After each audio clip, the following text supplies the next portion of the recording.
An old man fishing at sea suddenly noticed movement on his fishing rod. He quickly got up to grab it, but to his surprise, the seemingly sturdy rod snapped. In the chaos, he clung tightly to the fishing line, refusing to let his catch escape. The old man began a tug of war with this unseen opponent. With the rod broken, he knew very well that whatever was beneath the water must be enormous. Watching the underwater giant drag relentlessly downward, he suddenly realized the fishing line wasn't long enough. He rummaged through the boat for all the spare lines and tied them together. When he felt the length might be enough, the old man took a deep breath, stood up suddenly, and yanked with all his strength, thinking, "This time I should be able to pull you up."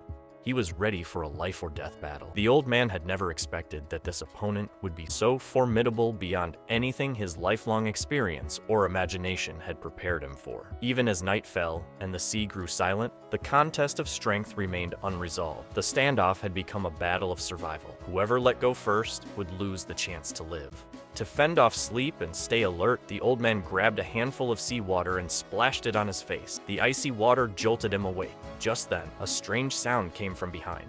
Another spare rod had hooked something. While keeping a firm grip on the main line, he picked up a small knife and, without hesitation, cut the new line, even tossing the spare rod into the sea. But in that brief moment of distraction, the monster beneath the sea suddenly surged with strength. The rope tightened violently, jerking him hard onto the deck. In panic, he quickly wrapped more of the line around his waist. Though he managed to regain some advantage, the cost was high. The rough rope had cut his hands until they bled profusely. He had no choice but to improvise, dipping his bleeding hands in the icy seawater to disinfect the wounds. But the sea beast had no intention of giving up.